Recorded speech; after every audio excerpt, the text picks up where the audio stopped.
సందర్భంగా మేమందరం అక్కడికి వెళ్తే మమ్మల్ని అందరినీ కొట్టి పోలీస్ స్టేషన్ లో బంధించినటువంటి వైనం.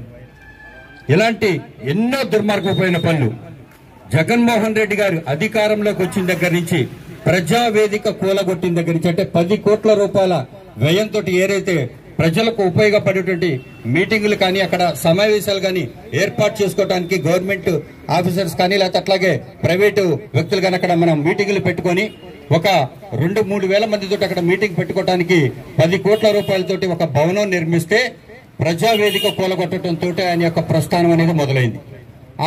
ఆ ప్రస్థానం మొదలైన ప్రస్థానం కాస్త 3 రాజధానులు అని చెప్పి అన్నాడు. ఒక్క రాజధాని ఆయన నిర్మించగలిగాడండి. మన బైఫర్కేషన్ జరిగిన తర్వాత అంటే రాష్ట్ర విభజన జరిగిన తర్వాత మనం ఎక్కడ కూర్చొని పరిపాలించాలో తెలియనటువంటి సందర్భం 2014లో జరిగిన సంఘటన. ఆ రోజు నారా చంద్రబాబు నాయుడు గారు అధికారంలోకి వస్తే ఎక్కడ కూర్చొని పరిపాలించాలో తెలియక బస్సులో కూర్చొని ఫార్మేట్స్ తయారు చేసుకొని బిల్డింగ్లు ఎక్కడ కట్టాలి ఏంటి అని చెప్పేసి IAS-IPS ఆఫీసర్ను పిలిపించుకొని బస్సులో కూర్చుకున్నటువంటి వైన అందరూ కూడా మనందరం కూడా గుర్తు చేసుకోవాలి.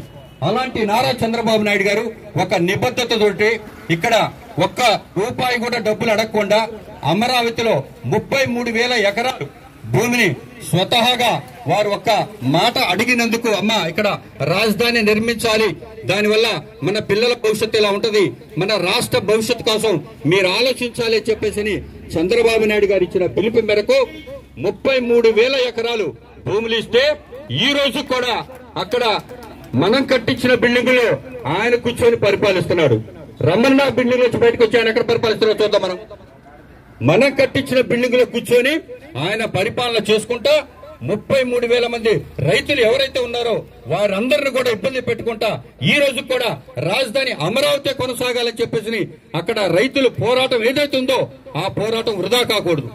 అలాగే మన పిల్లల భవిష్యత్తు ఈ రోజు మనం చూసుకుంటే హైదరాబాద్ గాని సైబరాబాద్ గాని చూసుకుంటే చంద్రబాబు నాయుడు గారు నిర్మించారని చెప్పేసి ఐటీ ఉద్యోగులు మొత్తం కూడా ప్రపంచ వ్యాప్తంగా చంద్రబాబు నాయుడు గారిని 53 రోజులు జైల్లో పెట్టి చిత్రహింసలు పెట్టి ప్రపంచం మొత్తం కూడా షేక్ అయిపోయింది. సో ఇలాంటి పరిస్థితుల్లో 53 రోజులు జైల్లో పెట్టడానికి ఆయన ఏం తప్పు చేశారు? ఒక్క ఎవిడెన్స్ చూపించారా చంద్రబాబు నాయుడు గారి మీద? చూపించలేడు ఆ దుర్మార్గుడు. వాడికి కావాల్సిందల్లా కూడా ఒకటే, ఇక్కడ అధికారం చేతిలో ఉండాలి, వారికి సంబంధించిన వ్యక్తులు జేబులు నిండాలి, ఈ యొక్క రాష్ట్రాన్ని నాశనం చేయాలి. ఇది తప్ప జగన్మోహన్ రెడ్డి ఏం చేశాడని చెప్పి నేను ప్రశ్నిస్తా ఉన్నాను. వైసీపీ కార్యకర్తలు కానీ వైసీపీ నాయకులు కానీ నేను అడుగుతా ఉన్నాను.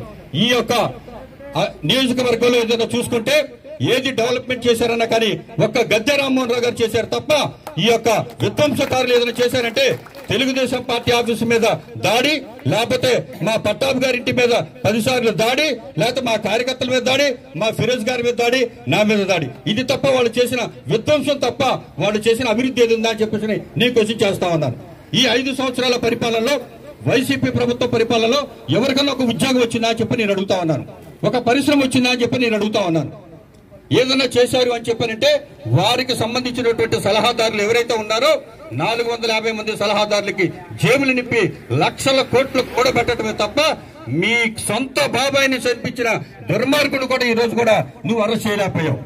సొంత బాబాయిని చంపించినటువంటి వ్యక్తి, సొంత చెల్లిని బజార్కి ఇచ్చినటువంటి వ్యక్తి, సొంత తల్లిని బజార్కి ఇచ్చినటువంటి వ్యక్తి ఈ రాష్ట్రాన్ని బాగు చేస్తాడా? నీ కుటుంబాన్ని నువ్వు బాగు చేసుకోలేవు, నువ్వు రాష్ట్రాన్ని బాగు చేస్తావా? ఇదంతా కూడా ప్రజల్లోకి మనం తీసుకెళ్లాలి. అతని యొక్క దుర్మార్గపు పాలన ఏదైతే ఉందో, అతని యొక్క ఫెయిల్యూర్స్ ఏదైతే ఉన్నాయో వాటన్నిటిని కూడా తీసుకొని పోవాలి. ఈ యొక్క రాష్ట్రం బాగుపడాలంటే మళ్ళీ విజనరీ లీడర్ నారా చంద్రబాబు నాయుడు గారు, అలాగే మా పవర్ స్టార్ పవన్ కళ్యాణ్ గారు కాంబినేషన్ ఏదైతే ఉందో వీరిద్దరు కాంబినేషన్ తోటి ఈ రోజు రాష్ట్రం అభివృద్ధి చెందింది.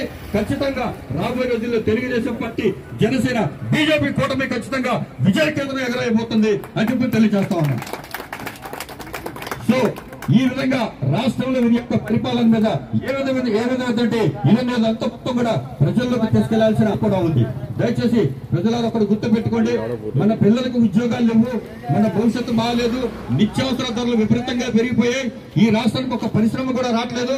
కనీస కూలీల దగ్గర నుంచి ఎవరికి కూడా భవన నిర్మాణ రంగ కార్మికులకు ఎవరికి కూడా ఒక్కరికి కూడా ఈరోజు కనీసం వారి యొక్క జీవన విధానం కొనసాగించే పరిస్థితులు ఈరోజు మనం లేవు.